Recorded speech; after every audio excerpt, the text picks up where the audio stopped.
Welcome back to The Explainer. Today, we are tackling a massive, age-old question. We're doing a profound diagnostic investigation into the human condition, using Marc Bates's canonical research to figure out exactly why humans inherit moral depravity. It all really kicks off with this one gripping existential question from theologian Joshua R. Farris. He asks simply, what am I at birth? I mean, think about it. Do we enter this world as a completely blank slate, totally morally neutral, or do we arrive in a state of severe moral rupture and spiritual alienation right out of the gate? It's a heavy question for sure, but how we answer it literally shapes how we view humanity itself. Okay, let's dive into this. Here's the diagnostic path we're going to follow today. First, what are we at birth? Second, models of original sin. Third, how is depravity inherited? Fourth, 3 cosmic rebellions. And finally, we'll wrap up with the promised plan solution. So jumping right into section 1, what are we at birth? The existential diagnosis. We really need to establish the baseline symptoms of our spiritual condition from the very moment we draw our first breath. And honestly, the contrast here is absolutely stark. You've got modern Western thought, which is heavily shaped by the Enlightenment, basically assuming we're born morally neutral or even fundamentally good. That view suggests any corruption only comes later on from society or a bad environment. But the historic Christian view? It stands in direct opposition to that individualistic assumption. According to historical documents, like Article 15 of the Belgic Confession, humanity is born with inherited depravity. It's this profound moral disorder that takes root before any conscious, personal decisions are even made. That brings us to section 2, models of original sin, the great debate on symptoms and causes. Now, while the historic church completely agrees that we enter the world already corrupted, there's been a massive, centuries-old academic debate over the exact diagnosis. Like, what exactly is original sin? It is actually wild how a single translation pivot completely split Western and Eastern theology on this. In Romans 5:12, the Apostle Paul writes about sin entering the world through one man. Well, the Western Latin tradition translated a key phrase there as in quo, meaning in whom. So this led to the belief that all of humanity literally sinned in Adam, meaning every infant inherits direct legal guilt. But modern Greek scholars in the Eastern tradition point out the phrase is actually epho, which means because. That completely shifts the framing, right? Death spread as a biological and environmental consequence because of Adam, and as a result, all humans inevitably sin. So it's basically the difference between inheriting a legal guilty verdict versus inheriting a terminal condition. And this brilliantly illustrates how academic theology breaks down this inheritance of depravity. Joshua Farris categorizes this into 4 main models. First, you have mere corruption, which argues we just inherit a damaged nature and mortality, so no legal guilt there. Then, there's mere federalism, which says Adam was our legal head, so his legal guilt is directly imputed or assigned to us, right alongside a corrupt nature. Next, realism and guilt takes a much more philosophical approach, arguing humanity was actually seminally present in Adam, making us personally guilty immediately. And finally, mediate guilt suggests we inherit a corrupt nature, and because that nature is opposed to God's holiness, that is what makes us guilty. It's an amazing spectrum, really, ranging from inheriting a disease all the way to inheriting a legal rap sheet. All right, let's pivot to section 3. How is depravity inherited? The transmission vector. So we know the what, but now we have to investigate the metaphysics of the how. How is this soul-deep condition actually passed down from parents to children?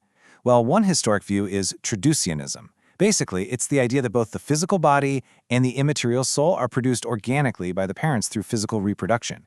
This provides a really smooth, continuous metaphysical explanation for transmission. Think of it like this. Just like you inherit your parents' eye color or DNA, you inherit their spiritual corruption. But the major critique of this view is that it risks materializing the immaterial soul, basically treating spiritual substance as something that can just be physically divided up and passed on. In contrast to that, we have creationism. This is the view that God directly produces a completely new immaterial soul from nothing for each human being at the very moment of conception. But you can probably spot the immediate dilemma here, right? If God creates a pure, brand new soul, how does it instantly become corrupt? If God places a pristine soul into a morally corrupt body, making the soul evil, doesn't that kind of make God the author of defilement?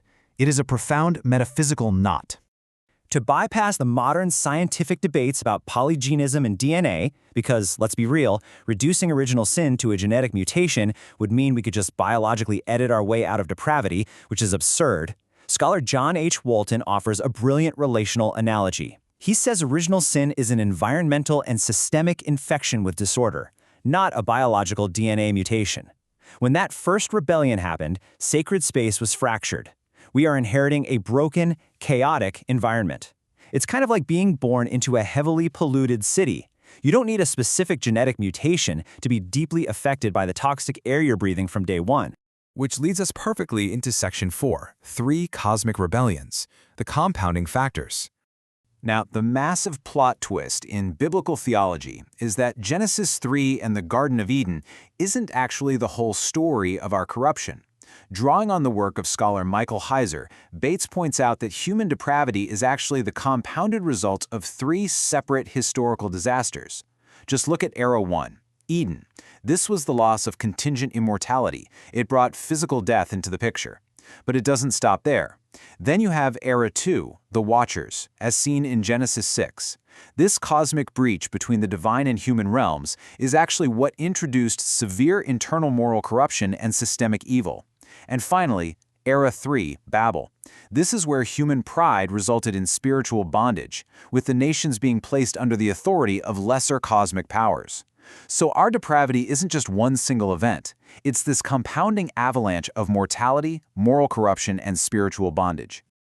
And that brings us to our final section, the Promise Plan solution, the cure. Because you really can't have a diagnostic investigation without looking for a cure. And this is where theologian Walter C. Heiser Jr.'s Promise Plan theology comes in as the ultimate resolution to our fractured condition. The solution perfectly mirrors the diagnosis. The Messiah acts as the last Adam to systematically reverse the specific cosmic damage from those 3 rebellions we just looked at. The resurrection conquers physical death, directly reversing the curse of Eden. The Holy Spirit cleanses human hearts and disarms demonic powers, which directly reverses the moral corruption of the Watchers. And the gospel brings the disinherited nations back into the family of God, completely reversing the spiritual exile of Babel. It is a stunning, comprehensive cure to a really complex, multi-layered disease. Now, a key element of this promise plan is that it restores all nations in the Messiah while also preserving the irrevocable promises to ethnic Israel. This is what's known as a non-supersessionist framework.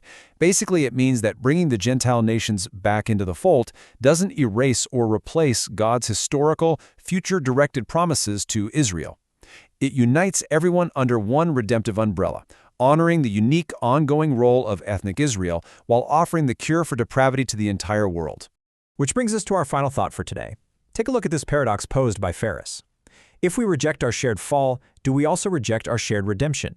You see, modern individualism makes us really want to reject the idea that we're born carrying the baggage of ancient ancestors, right? We all want to be entirely self-made.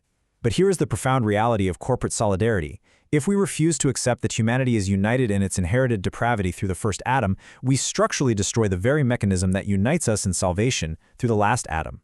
You simply can't have the shared cure without accepting the shared disease. So how does that change the way you view the person sitting next to you? Definitely something to think about. Thanks for learning with me on this explainer, and I'll catch you on the next one.